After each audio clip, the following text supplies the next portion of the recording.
All right, we're back again with another video about the Mast General Store, but we're here at their Annex store that's just about, what, a tenth of a mile or something? 2/10 of a mile down the street from the original Mast store.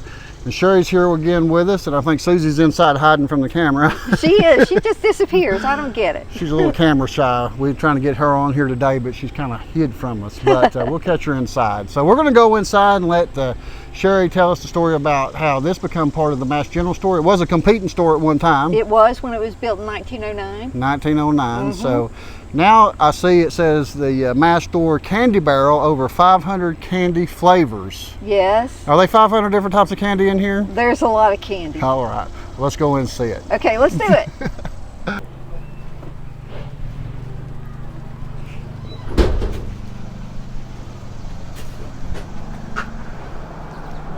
So what are you looking at there? Caught you! Oh my gosh, you scared me. We was just talking about you on camera, that you was hiding from us. I wasn't hiding. I am working on a secret little project. Oh. I was just looking at the watermark signs that we have in front of the store here. You can see the dates and the events in which the water levels rose in front of the store. So the flood in the 95, but then we've got Hurricane Francis, and most recently Ivan would be the tallest water point. So that comes from the Watauga River here? Actually, it comes from, I think it's Dutch Creek right over here. The creek, okay, it's coming out of the creek. So has something been done to correct that flooding problem? We'll say that we have a unique way to handle the water now. So when we know there's going to be a water event, we have sandbags that we deploy in front of all the doors, and we also have kind of a funnel system inside where we flip open the hole in the floor basically and funnel the water down underneath the building. Well, that's interesting. Let's go and see that hole in the floor. All right. And the candy.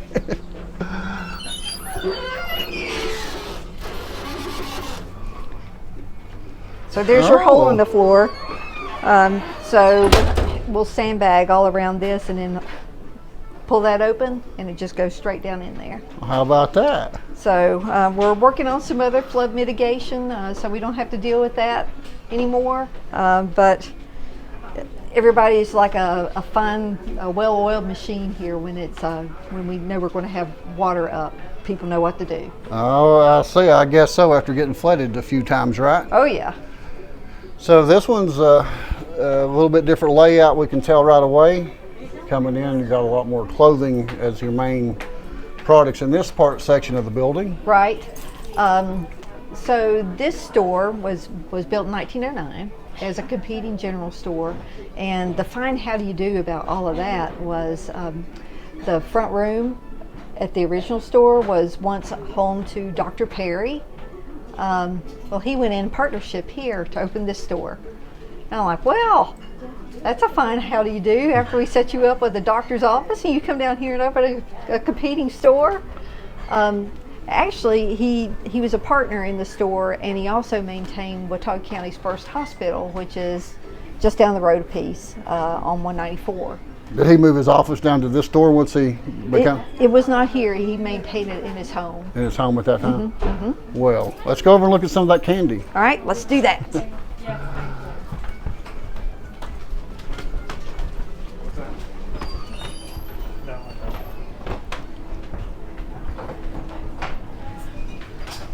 So it's kind of like Halloween, except the trick-or-treating, you get to choose the treats that you get.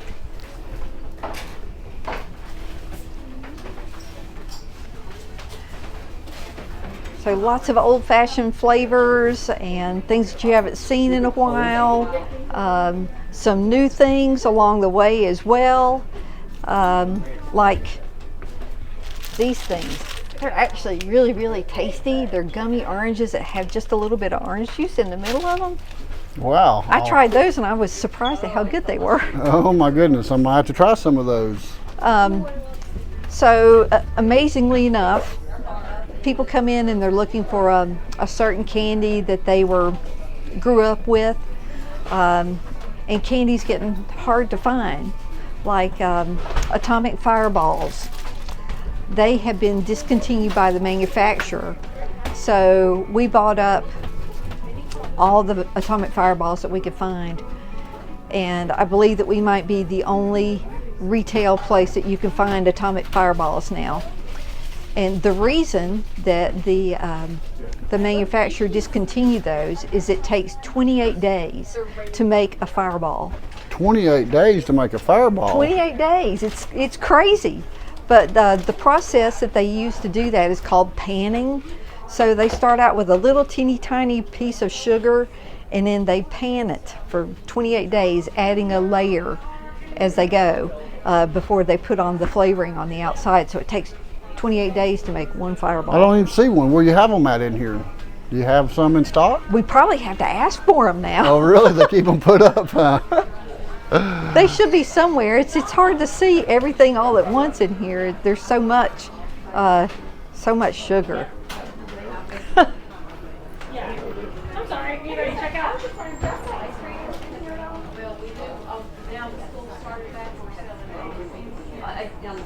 I see you have some of the bottled drinks here also. We do. Knee High.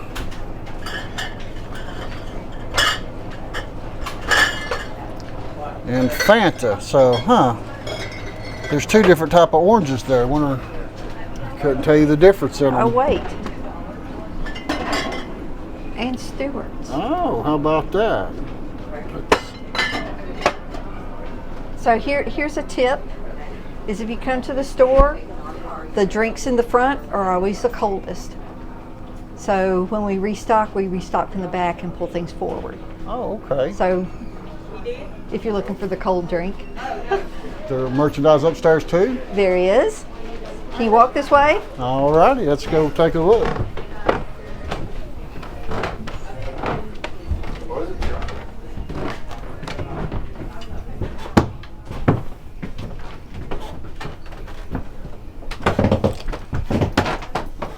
We have lots of dog toys and stuff in here. Some camp chairs and tents and things back that way. And then when you get into this part of it, hello. Camping, outdoor gear, outerwear, more knives, not quite as broad a collection as we have at the original store, but a good collection. This is kind of an outfitter's store, I guess. Mm-hmm.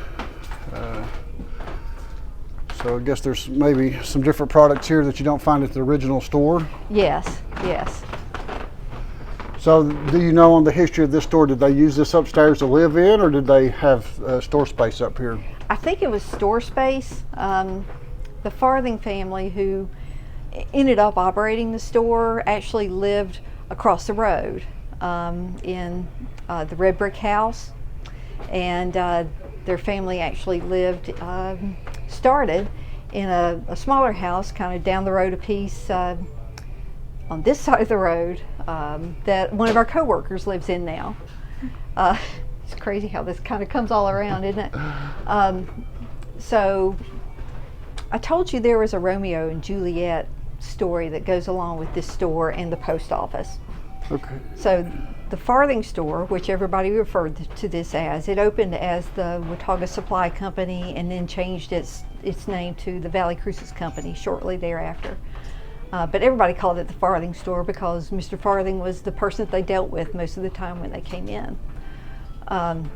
So again, Republicans here with the Farthings and Democrats with the Mast. But Mary Hazel Farthing ended up falling in love with H.W. Mast, and they got married. And I was talking to H and Mary Hazel one day, and Mary Hazel told me, I knew that I was going to marry that man when I was in 4th grade. And I'm like, I can't even think that I knew what I was going to be having for supper that night in 4th grade. So how did you know that, Mary Hazel? And she said, well, I was sharpening my pencil. And at that point in time, you didn't have the rotary pencil sharpener. You had to take out your pen knife and whittle down a point on your pencil. So she said, I was whittling down my pencil point, and I get down to a point and I say, oh, I just need to take one more lick and I'm going to have the perfect point. And she said I'd take that lick and I'd take off too much.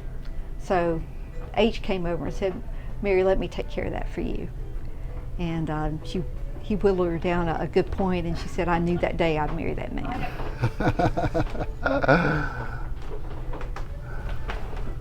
So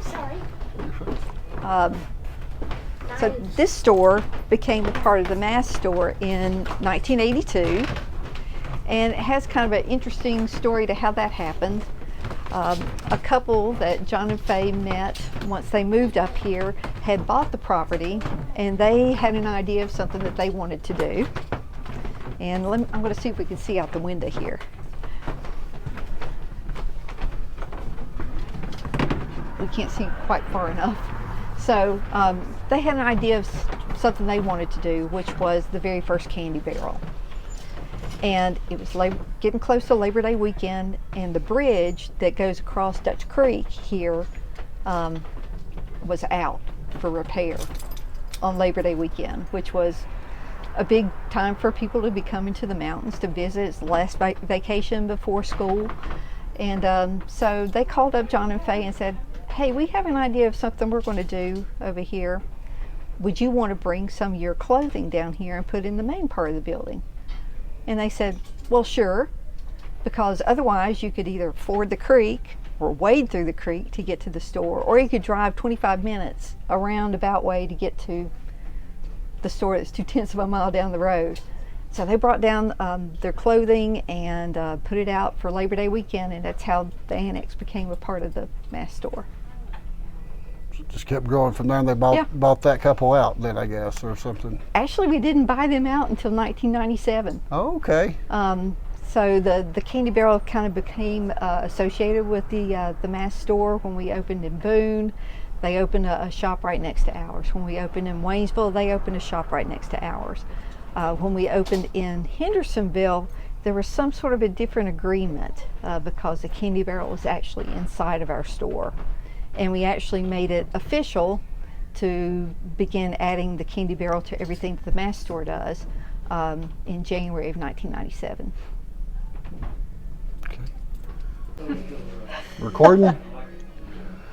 All right, well, we're going to conclude this video today. You've got a meeting to get to, and we appreciate your time and everything that you've done for us here to let us see all the history and the store and give us access to everything. And we're wanting to maybe come back and do a behind the scenes video at your home office. Mm-hmm. I think you said there's about 100 people work there maybe. About. And you package, you price stuff there, you do the marketing and different things. And it's like, sounds like it's like on an old farm farm area or something. It's actually at a greenhouse. A greenhouse, mm-hmm. Okay. So that would be interesting if you want to see the behind the scenes of what makes 11 stores operate and all the hustle and bustle going on. Leave us a comment and we'll try to come back and film again. And maybe we can get Susan to talk a little bit more next time.